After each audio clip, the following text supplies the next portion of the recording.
Today's show is sponsored by the Pittsburgh Cultural Trust. They are bringing The Psychology of Serial Killers to the Byam Theater on May 2nd. If you are a fan of true crime, of mystery, it sounds like this is going to be right up your alley.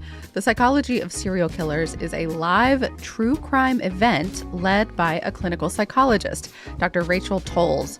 She's diving into the minds of some of the world's most infamous serial killers right there on stage with you. So get some answers and your tickets right now at trustarts.org.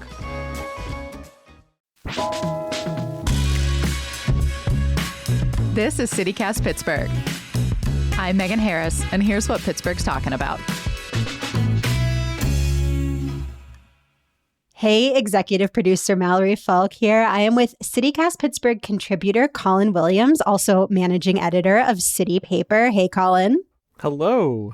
And our interim social media manager, Laura Tsutsui. Hey, Laura. Hello. Happy to be here. Laura, you were our official NFL draft correspondent. Unfortunately, I was sick. I was not able to make it down, but you were there on the ground. So I am excited to hear about your draft experience. I know my family would cackle in horror. I'm not the most football person. However, I think that's telling of what kind of an event it was. It was not just for the football fans. Yes, that I think was one of the big takeaways from the draft. Today, we are going to be doing a whole post-mortem on the draft. What went well? What could have gone better? We're going to be talking about an idea to make driving better in Pittsburgh. We're going to be talking about the sorry state of our air quality. And in our special bonus segment just for CityCast Pittsburgh neighbors, we are explaining what the deal is with that ghost toilet on the south side that has been the talk of Reddit this week. I know we've talked about toilets recently on the members segment, and I promise to listeners here that that's not always what we talk about on those segments, but I personally am really excited to hear the tea on this thing, because anybody who's walked down Carson has probably walked past this unobtrusive public restroom with vines growing over the closed door. So, this was apparently once hailed as the toilet of the future, and I'm looking forward to diving in, not literally, to what the history is there. Yes, we've got a very special guest joining us for that segment who knows the whole history. And again, this is only for neighbors. This is a special perk we've rolled out recently where our CityCast Pittsburgh neighbors get bonus content every week on the Friday show. It's part of the ad-free podcast feed.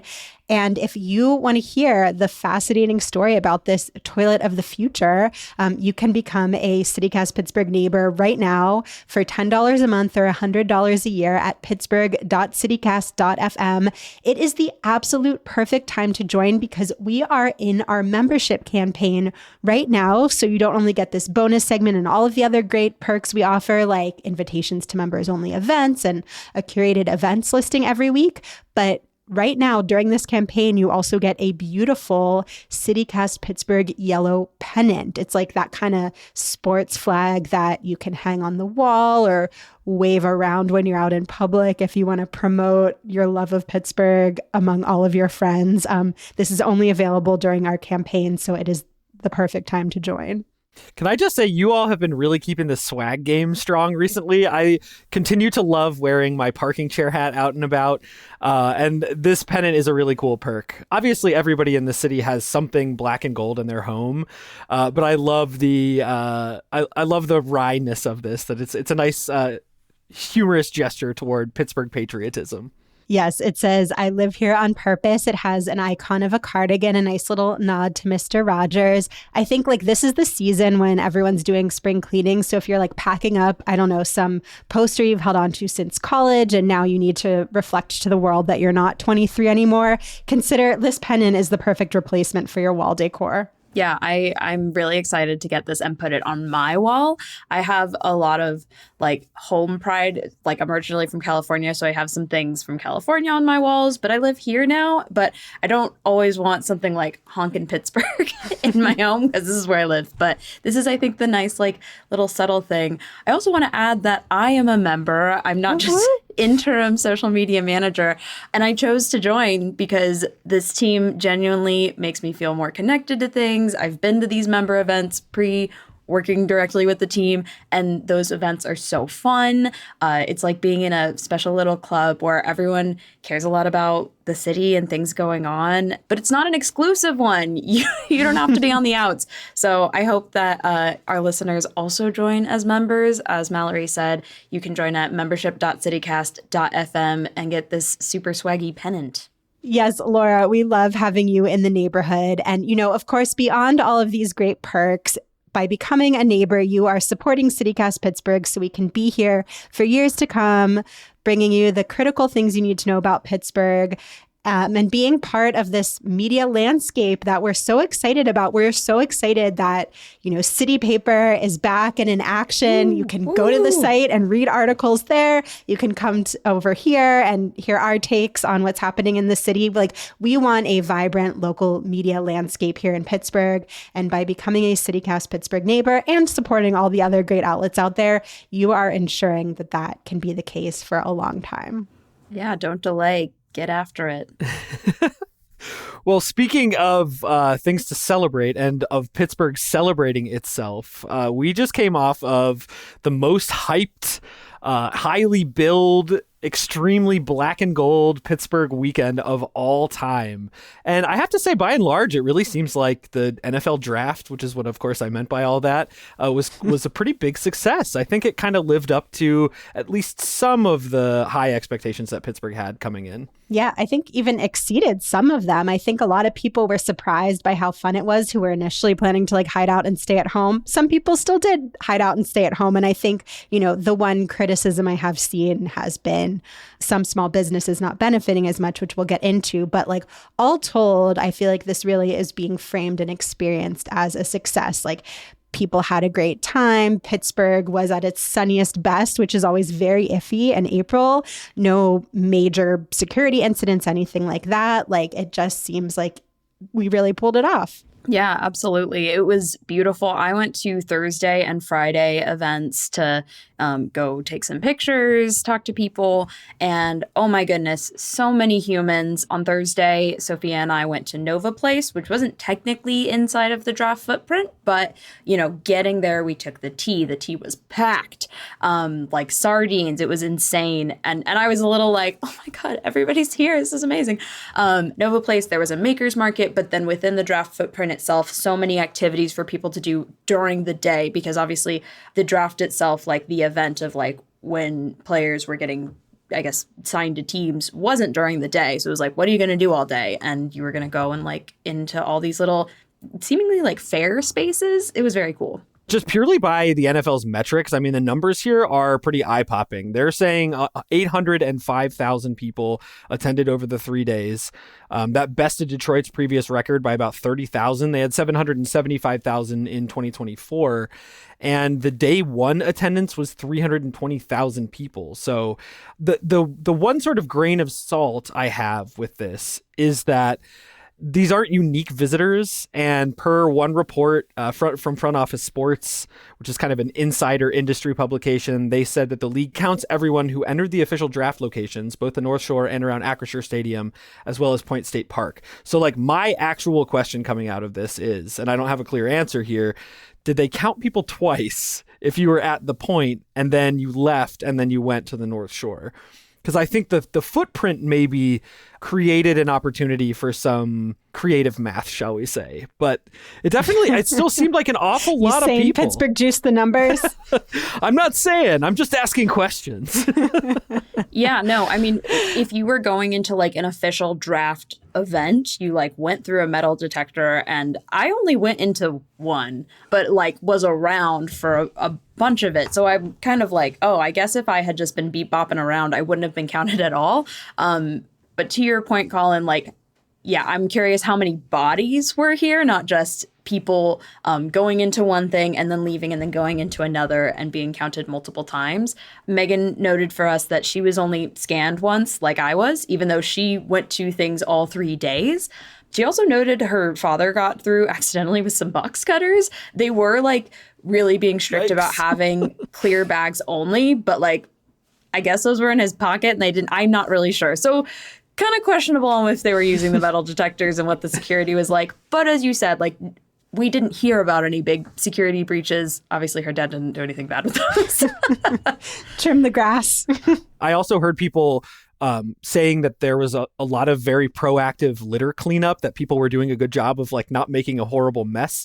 And I have to say, I went in with expectations of the Kenny Chesney concerts of years past, and it really didn't seem like that. Like today, I was just downtown today, and it is spotless down there. Market Square looks squeaky clean. Colin, you just like made a connection for me, because I have seen people talking about like, oh, all of these Pittsburghers, they hid out, they didn't attend. We can't stand like minor inconvenience, and people missed out by not attending.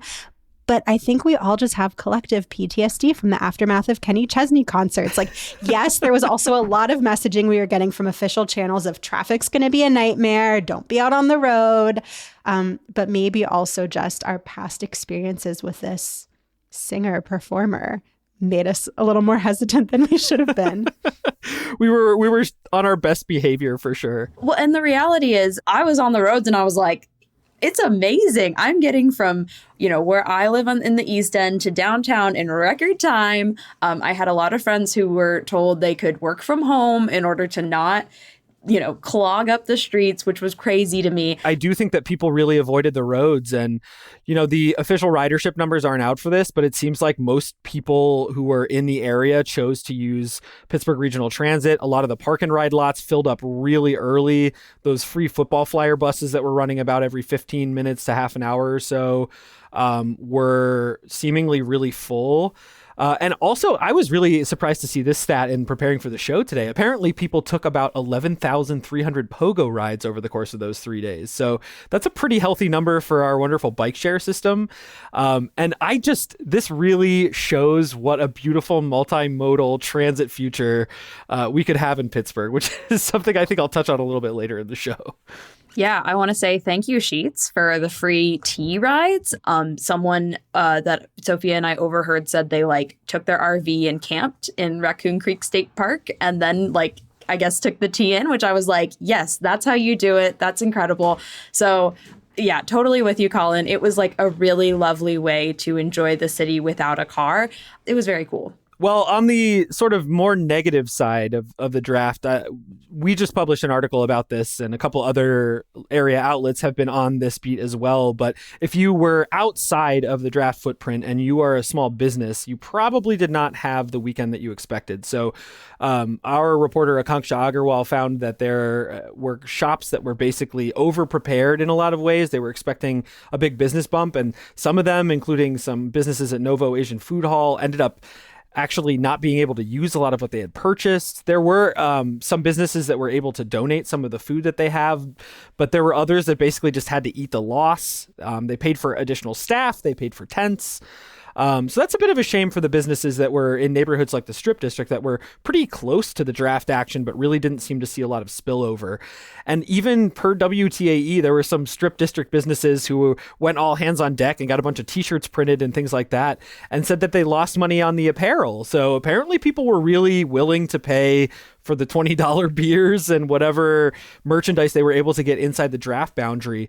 The thing is with all this that I find useful to know is that this is the case in Kansas City as well. And it seems, I've heard anecdotally that Green Bay and Detroit had similarly concentrated expenditures by the people who visited the draft. So yeah, it's a bit of a shame for our small business community that not everybody got as much sort of outside traffic as they had expected. And I also want to say, I feel like this was sort of a mismessaged moment. I couldn't really say from whom, were we all just hyping draft. And so we didn't think about what really that means. But, I spend a lot of time in Station Square, and I knew that they were going to bump parking prices like crazy in anticipation. And while I think the hotel was really full, the parking lot was empty. Same with other parking locations around. I read some reporting also that they brought down their parking prices because we were all taking public transit, that kind of thing. And so on Friday, Megan and I took a bike ride from Market Square up to the Strip and biked around, and it did not seem the craziest it could have been, which was kind of disappointing. It seemed like a pretty typical mid-Friday, not a lot going on, perhaps even emptier from there.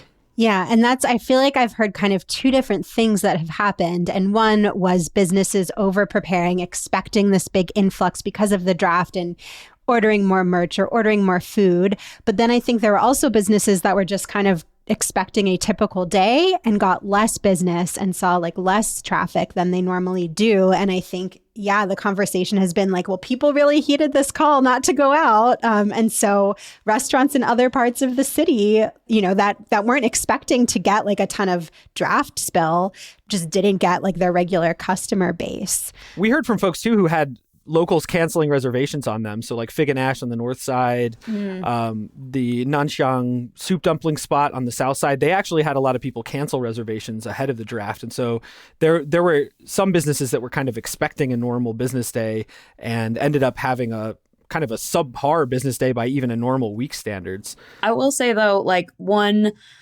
I don't know if I want to say win, but one flip side to all of this is there was a lot of leftover food. We're talking about restaurants over preparing. And thankfully, we live in a place where there is a nonprofit dedicated to rescuing perfectly good, but like not usable in its original intended purpose.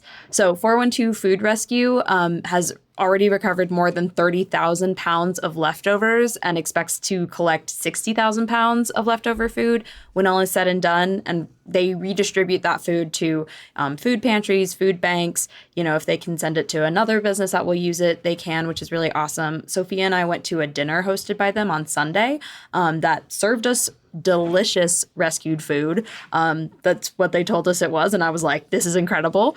And then they had like a panel talking about the stigma around using rescued food. So like, frankly, I think if you say, like, I got this food secondhand, you might be wondering, like, how old is that? What's going on here? I don't know. Would either of you, if a restaurant said this menu is from rescued food, would that like be interesting to you guys or not?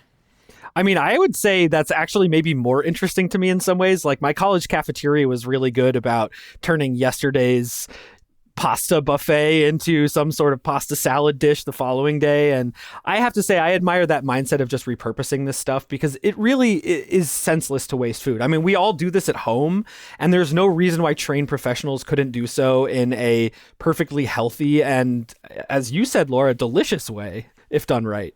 Colin, I am mostly there with you, but when you time out your school cafeteria, repurposing food did just give me a flashback to cheeseburger chowder, which was the previous day's hamburger meat just like floating in a cheddar soup. So gross. But I should not say gross.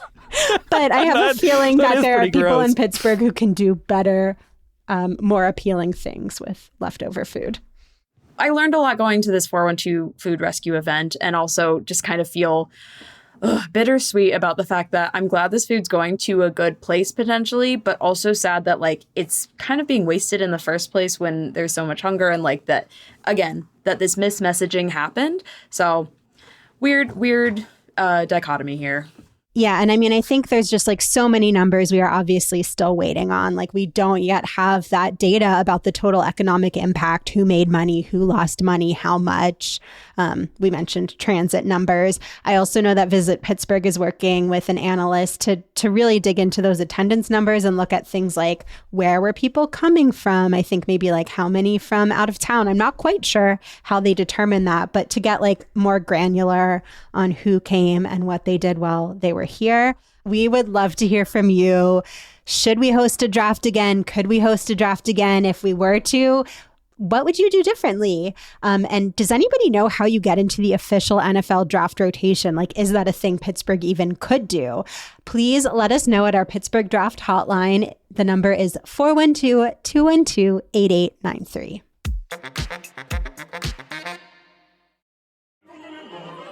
Today's podcast is sponsored by the Pittsburgh Opera. A lot of us think of opera as really dramatic stories focused on tragic love, and they can totally be like that. but opera can also be ridiculous and fun.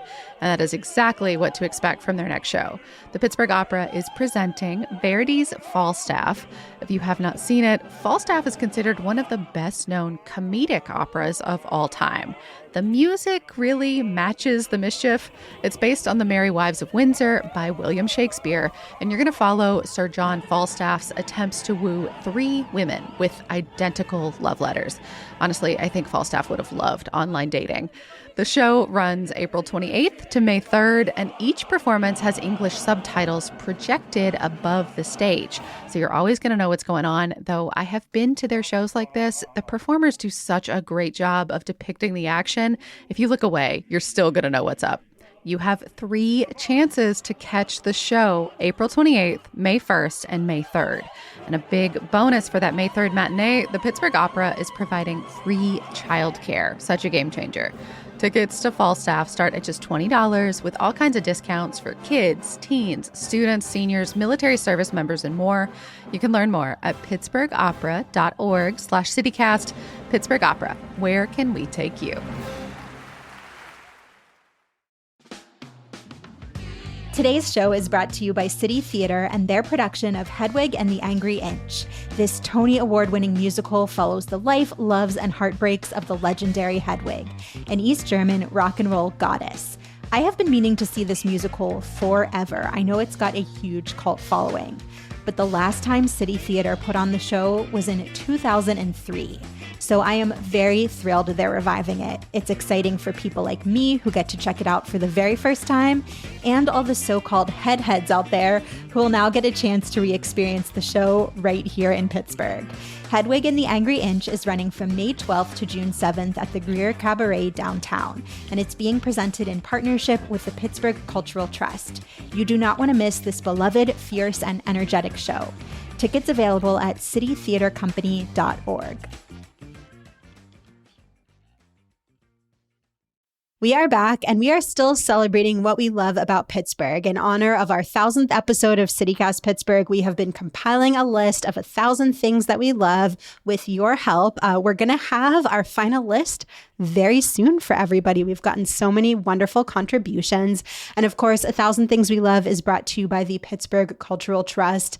Their pick of the week this week is Liberty Magic, which is Pittsburgh's premier speakeasy theater dedicated to the art of elevating magic. Talk about if you want to still do fun things downtown after the draft, Liberty Magic is a great place to go see a show.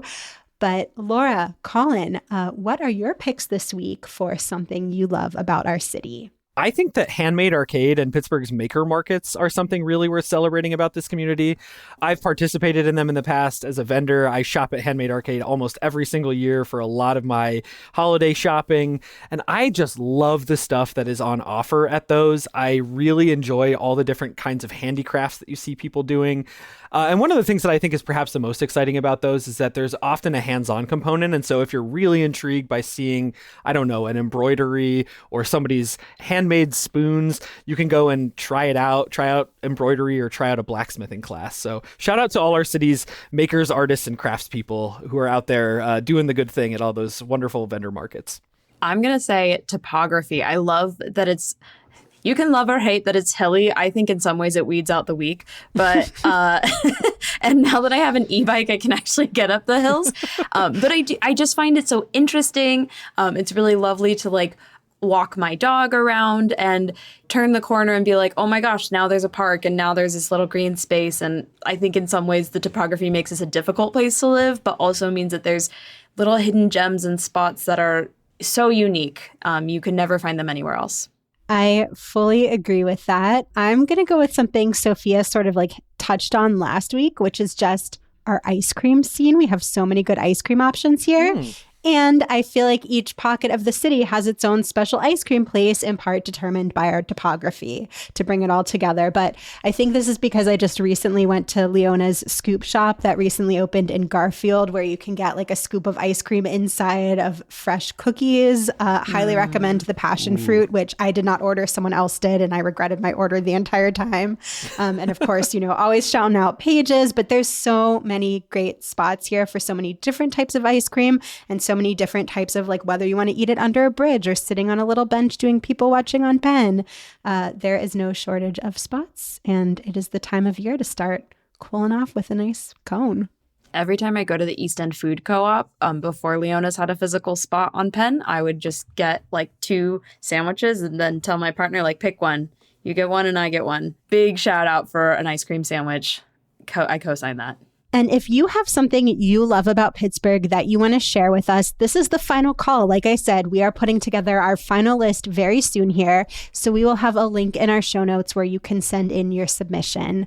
So earlier we were talking about these, 3 glorious days where we got to see what it looked like to have a robust public transit system, smooth commutes throughout the city.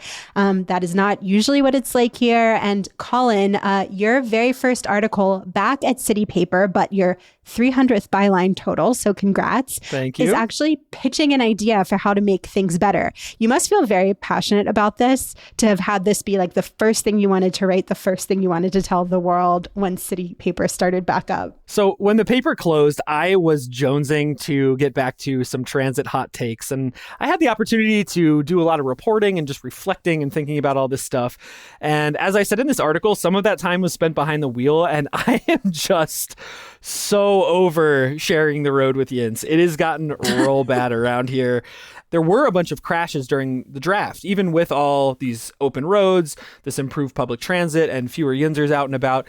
There was an accident involving a school bus. There were people crashing into structures. I know we've talked about that on the show a number of times. And also somebody said that it was nice to see Pittsburgh back to its old self. And they celebrated that by sharing a photo of a truck that was pinned under a low overpass.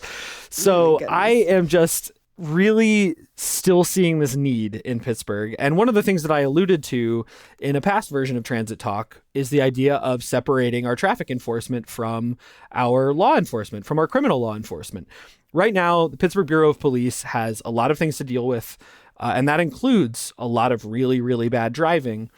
And in reaction to my piece, actually, somebody on Blue Sky said this, and I can't confirm this for sure, that the Pittsburgh Bureau of Police, that PBP, only has 6 officers actually committed to traffic enforcement at a given time. And my quip response to this, of course, was that they need that just for Bigelow. There's so much bad driving on that stretch alone.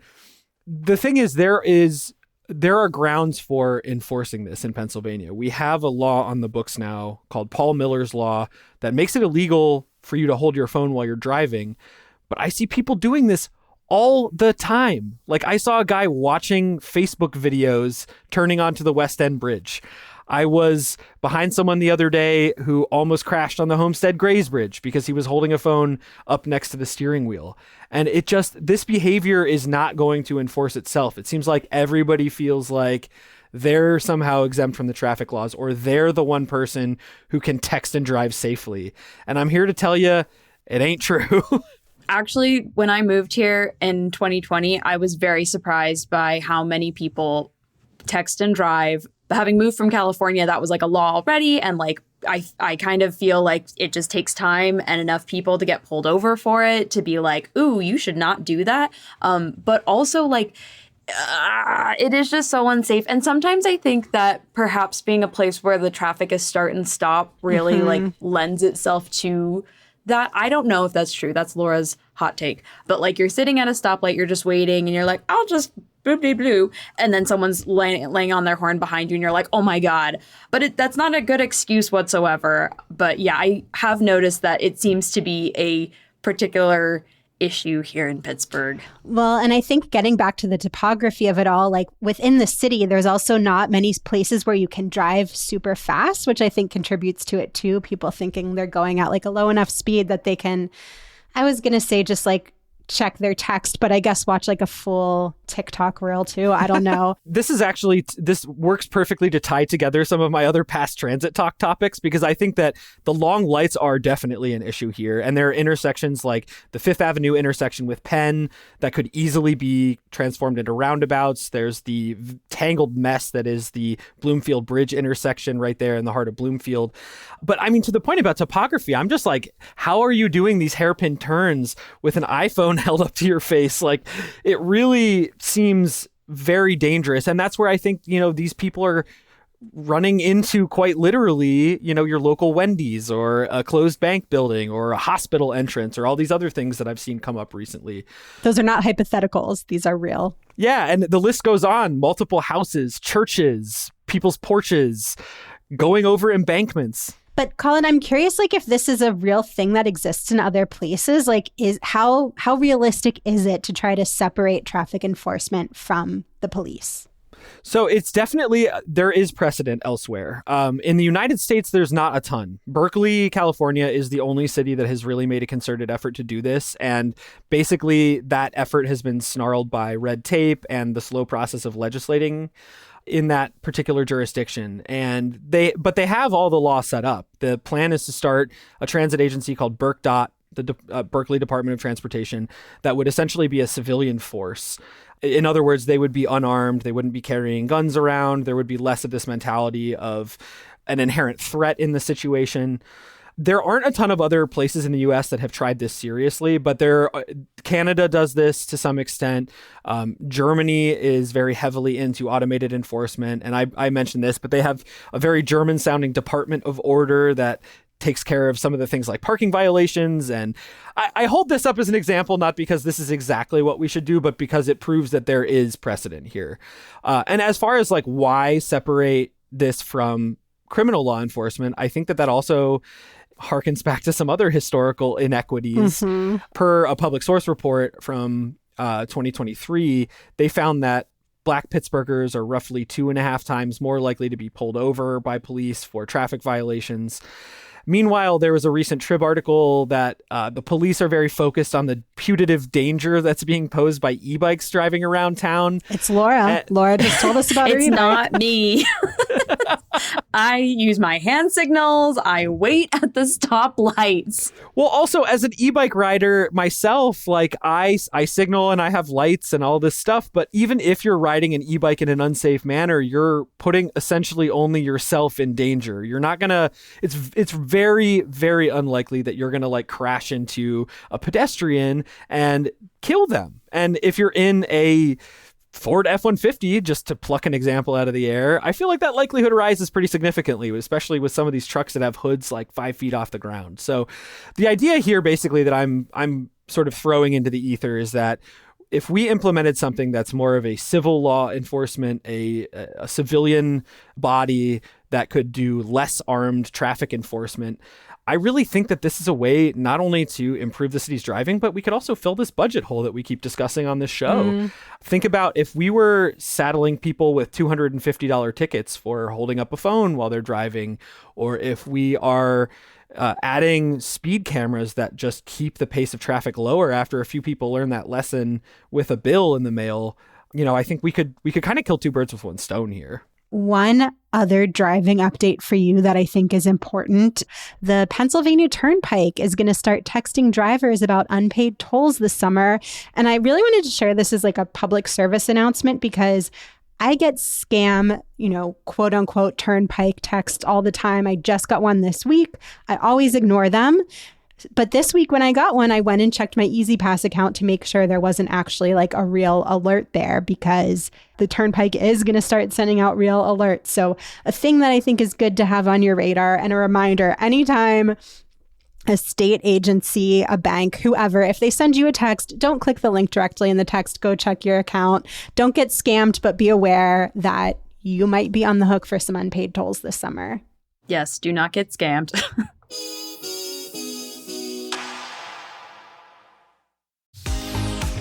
CityCast Pittsburgh is sponsored today by Window Nation. If you're a regular CityCast Pittsburgh listener, then you know we have been absolutely delighted by Pittsburgh spring. It is so nice to see the trees turn green, get that afternoon breeze. It's been such a long winter. But to really make the most of the season, you probably want some nice windows. Maybe yours get stuck. Maybe they are starting to leak. Maybe you just want a refresh. Window Nation's running their The More You Buy, The More You Save sale, which could save you up to 50% off all the windows for your home home, along with 0% financing for 5 years. When you buy with Window Nation, you get to pick from over 1,500 styles and colors. Dang. And they're all custom built. They come out to measure your windows so they fit right the first time, and the installation crews are truly professionals. The crew leaders have over a decade of experience, and the installation all happens in one day. And if anything does end up going wrong, you are protected with a lifetime warranty. So hurry, the sale ends soon. Schedule a fast, free consultation now at windownation.com. Hey y'all, it's Megan. I'm the host of CityCast Pittsburgh. We are in the midst of our spring membership campaign, and we have something really special for our new members who join over the next 2 weeks.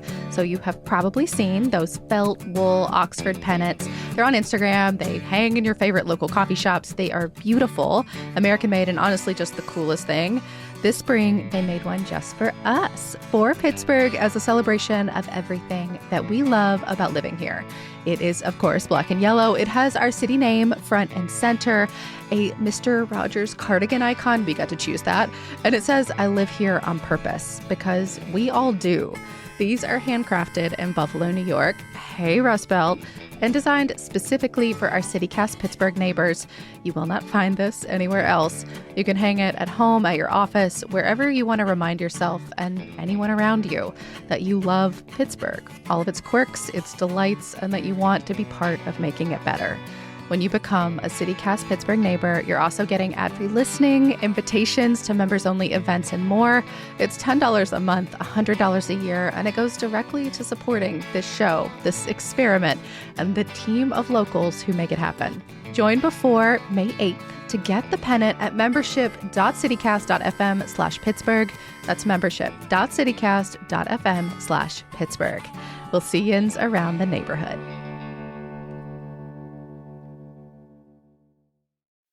We are back, and we've got a shout out from a CityCast Pittsburgh neighbor. Laura, would you like to share this week's shout out? Yeah, this shout out comes from Chaz G. Thank you so much for being a neighbor. He's shouting out Esther's Hobby Shop in Millvale, and he says it's been family owned for generations. It's the go-to place for anyone interested in model trains or model building hobbies. And then they also have a massive train layout in the basement, so it sounds like you can get some inspiration, which I love. I love that. So thank you so much, Chaz. I didn't know about this, so I'll have to go check it out. Yes, and if you want to shout out your favorite local business, nonprofit, hobby shop on the show, you can do that by becoming a CityCast Pittsburgh neighbor. We will share it on the show and in the newsletter. Join today at membership.citycast.fm. And reminder, if you join right now during our membership campaign, you also get that beautiful yellow "I live here on purpose" pennant. This is the time to join if you have been on the fence. Welcome to our newest neighbors too. We are so grateful to folks who have been joining during this campaign. Welcome Katie L, Amy Z, Jessica T, Robin T, Brendan R, and Adam O. We are so excited to have you in the mix with us. Be on the lookout for an invitation to our next members only event. Yay, welcome friends. We are now going to move on to a win, a loss, and a thing to know for the week. Colin, you've got something we should know about related to coal-fired power plants. Indeed. Yeah. Our thing to know is somewhat related to our loss coming up here, but Governor Josh Shapiro has moved recently to keep 2 coal-fired power plants open here in Western PA. They were both scheduled to shut down in 2028, so about 2 years out. But they are going to remain open through 2032 with some significant wastewater upgrades. And part of the reason for this, the governor has cited data centers and the growth in data center needs, as well as the rising cost of consumer electricity. So needless to say, environmental groups are not thrilled about the idea of keeping 2 coal-burning power plants online. The Keystone and Conemaugh generating stations are the ones in question here. Shapiro has framed closing them as premature, but Sierra Club basically accused the state of backsliding on pledges to clean up our air quality.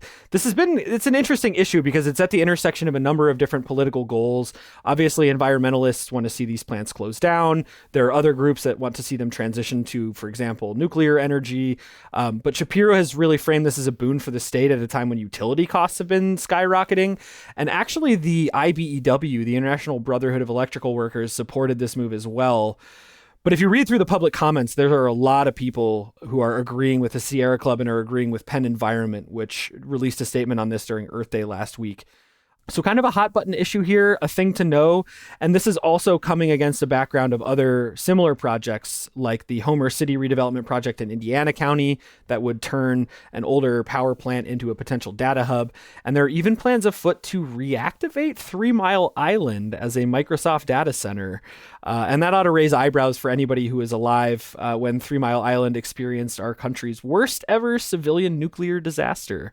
So definitely a thing to know. The push and pull of these competing forces, including the rise of the data center economy, are really having an effect on our state's infrastructure and potentially on our state's air quality, which seems like it's not really getting any better here.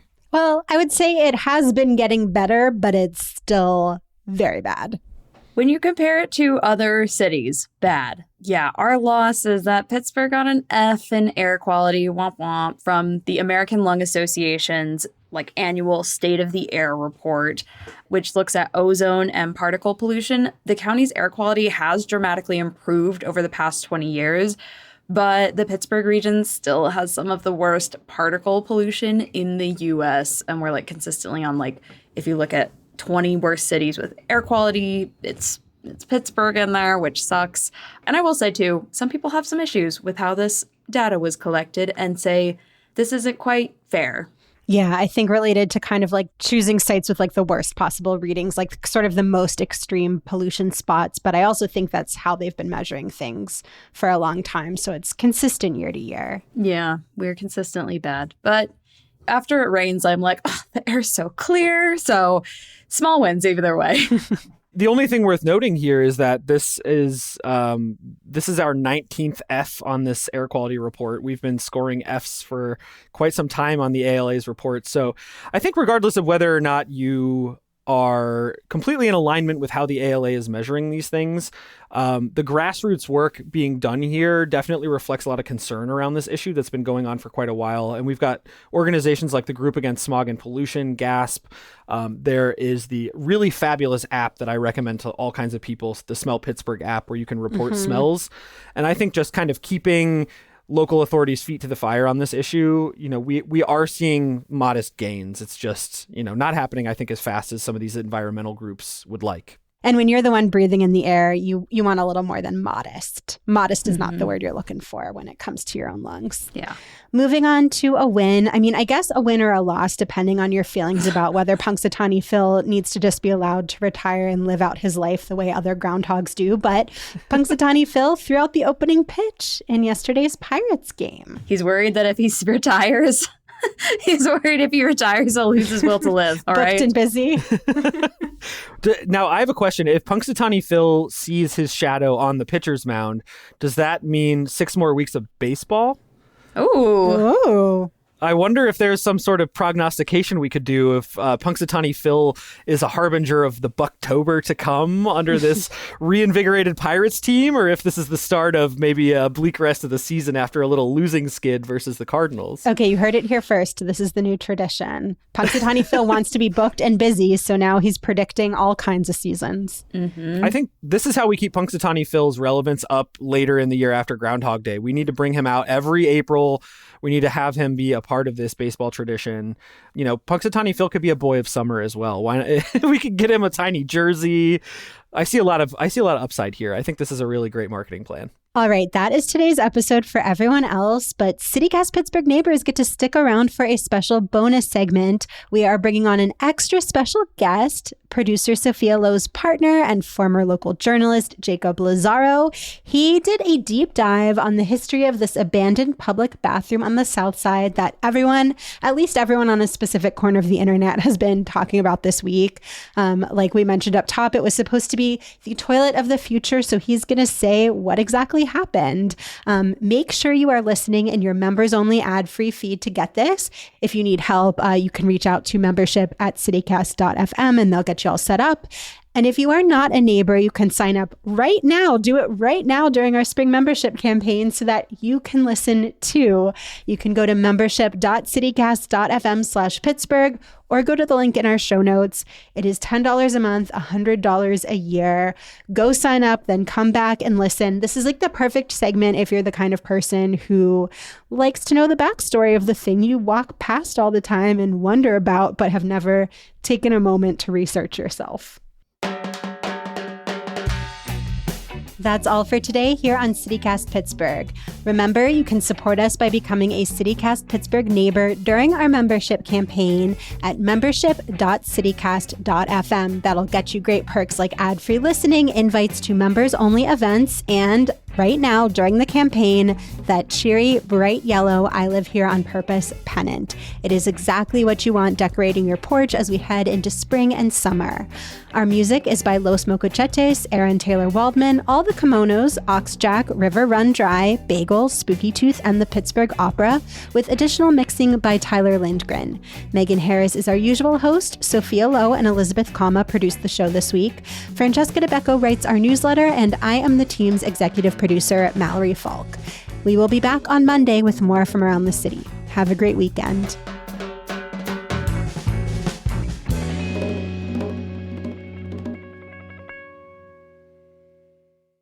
Lots of lemons and lots of lemonade to be made from them.